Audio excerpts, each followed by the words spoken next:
عليكم ومرحبا بكم اليوم في القناه ديالنا مع فيديو جديد. في هذا الفيديو غادي نشارك معكم وصفه جديده في اطار الاطباق السريعه والصيفيه. غادي نحضروا معكم السردين المعلب بالطماطم في البيت اللي كيجي من ألذ ما يكون وكيوجد فقط في 10 دقائق. فراه ثقوا بيا راه كيجي كيحمق والمذاق ديالو رائع وكيجي خاطر، يعني المرق ديالو كيجي خاطر بزاف بزاف وما فيهش الماء نهائيا، فقط لاصوص ديال المطيشه مع السردين اللي كيجي كيذوب في الفم ومن ألذ ما يكون. فاللي ما عمره ما جربوا بهذه الطريقه فكنصحكم تجربوه، راه غادي تولي مدمنين عليه. بالنسبه للمقادير غادي نحتاجوا السردين اللي اكيد نقيناه وحيدنا ليه العظومه وحيدنا ليه السرسور اللي تيكون الوسط، وكذلك صفيناه. عندي هنا كيلو ونص. عندي معلقه كبيره ديال الخل، معلقه كبيره ديال مركز طماطم اولا مطيشه الحك. عندي كذلك الثومه تقريبا واحد 4 ديال الفصوصه محكوكين. بالنسبه للبهارات عندي تحميره، عندي الكمون، الملحه، البزار وورق الغار، شويه ديال الكمون حبوب وشويه ديال الزعتر عفوا، وعندي واحد فلفله حاره وحامض، يعني واحد جوج طرونش ديال الحامض. اول حاجه غادي نحضروا التتبيله ديال لاصوص. عندي معلقه صغيره مملوءه ديال التحميره مع ملعقه صغيره مملوءه ديال الكمون، الملح حسب الذوق، والبزار تقريبا واحد نص معلقه صغيره. الا كان كيعجبكم الحار كثروه. عندي هنايا معلقه كبيره ديال مركز الطماطم اولا مطيشه الحك، فهي هذا المكون هذا اساسي في هذه الاكله هذه. والثوم محكوك حتى هو. عندي معلقه كبيره ديال الخل، الا ما بغيتوش تستخدموا الخل ديروا معلقه كبيره ديال الحامض، ديال العصير الحامض. حنا هنا خدمناه بالخل كيجي زوين بزاف. وبالنسبه للزيت عندي هنا ممزوجه ما بين زيت العود وزيت الروميه اللي غادي ندير منها غير واحد نص الكميه، غير باش هكا نخلط بها لاصوص ديالي وكنحركو ديك لاصوص الطوماط مزيان بحال هكا. صافي هكذا غادي ندوزو دابا. صافي هنا كنكونوا سالينا من لاصوص، غادي ندوزو دابا نوضعوا هاد السريدنات ديالنا في الطنجره اللي غادي نطيبوهم فيها. حنا هنا غنطيبوهم في الطنجره اولا هكا في قميله كتسد. بغيتو هكا طيبوا في كوكوط طيبوا في كوكوط، راه حتى القميله راه تيطيب فيها، راه قلت لكم 10 دقائق وكيطيب، بحكم ان السردين راه واحد النوع ديال السمك اللي دغيا تيطيب. كما شفتوا معايا هنا راه حافظ على الشكل ديالو، يعني مطوي ما حليناهش، بحال هكا تيجي زوين. هاد السردين المعلب كيجي بحال السردين المعلب. كما شفتوا كنستفوه بحال هكا في الطنجره بهذا الشكل، كنستفوه وحده باش هكا كلهم يستافدوا من ديك لاصوص اللي غادي نوضعوا فوق منهم. فكما قلت لكم بالنسبه للكميه ديال السردين حنا هنا عندنا كيلو ونص. الا بغيتو ديروا اكثر ديروا اكثر، بغيتو ديروا قل ما كاين حتى اشكال. من بعد ما سالينا من التستاف ديال السريدنات ديالنا غادي نوضعوا فوق منهم ديك لاصوص هكا بطريقه كنوزعوه هكا على السريدنات كاملين بهذا الشكل. كما شفتوا انا هنايا راه باقي خاطر، راه هكا كيجي زوين، يعني ما تجريوهش بزاف.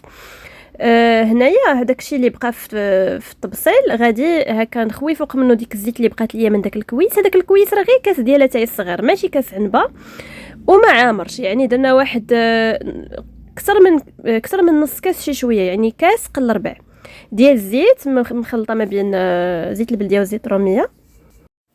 وبحجم كاس عنبه راه غير نص كاس، راه ماشي كما قلت لكم داك الكويس راه غير تغور.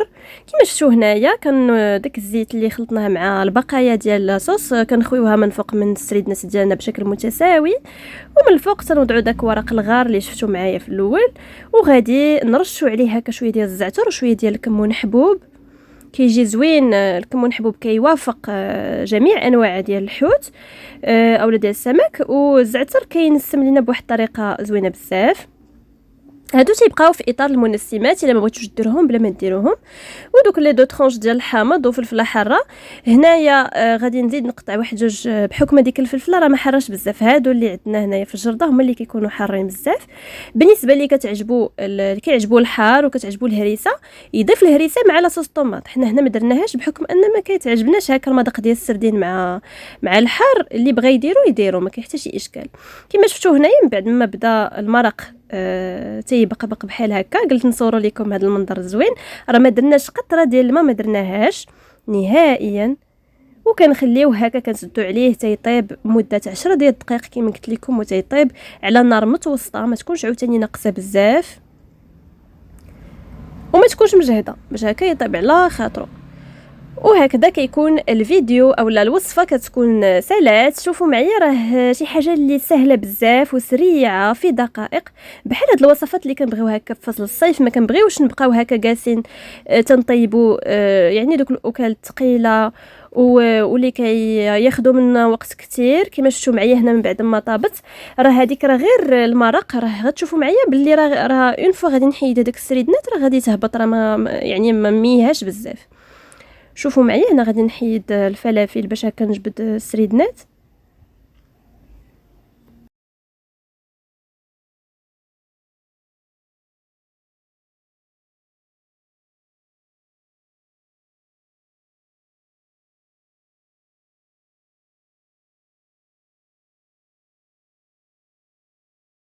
غادي نبداو دابا في التقديم. راه ما نعاودش لكم على الريحه ديال هذا السردين، كيجي واحد الريحه اللي مختلفه. انا متاكده ما عمركم ما تكونوا شميتوا بحال هذه الريحه هذه في السردين، واحد الريحه مختلفه يعني ديال السردين المعلب بديك الطريقه وبهاد لاصوص طوماط كتجي كونسونطري وكتجي زوينه بزاف. والمذاق ديالها كيجي هكا شي حاجه اللي روعه روعه روعه بزاف. ما غاديش تعرفوني علاش كندوي حتى غادي تجربوا هذه الطريقه هذه. بالنسبه للسردين راه كاين بزاف ديال الطرق باش تقدروا تحضروه، بزاف ديال الوصفات اللي تقدروا تحضروه بهم. راه غادي نخلي لكم طرق اخرين ديال السردين في الفران، السردين هكا. المهم غنخلي لكم شي فيديوهات كنت فايت ليا بارطاجيتهم معكم في صندوق الوصف. غادي نخلي لكم في صندوق الوصف باش هكا تاخذوا فكره هكا تنوعوا به، بحكم انه دابا موجود وكذلك ما غاليش بزاف. علاش لا هكا ما نبدلوش به؟ هنا كنبين لكم المرق كيفاش جا.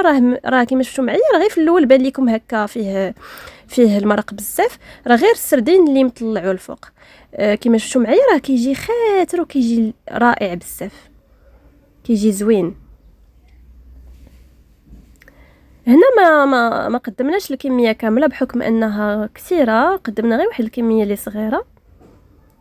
فكنتمنى انكم تجربوها وتردوا عليا في لي كومونتير، غادي تعجبكم بزاف. وكذلك وصفه اللي حاولنا نبارطاجيو معكم كاع التفاصيل باش هكا يعني تبعوا معنا المراحل وهكا باش تنجح لكم الوصفه.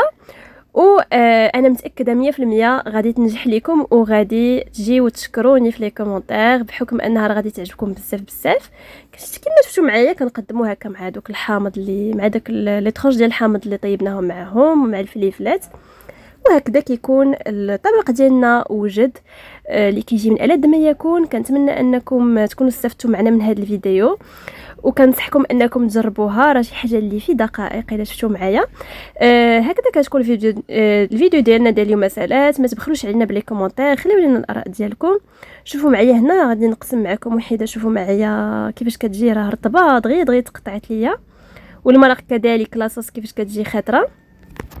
فما تبخلوش علينا بلي لايك ديالكم باش هكا تشجعونا، وكذلك تبارطاجيو مع الاحباب ديالكم والاصدقاء ديالكم باش هكا تفيدوهم حتى هما وتعطيوهم فكره باش يجربوا هذه الوصفه حتى هما. راه ما غاديش، راه غادي تحمر لكم وجهكم بزاف.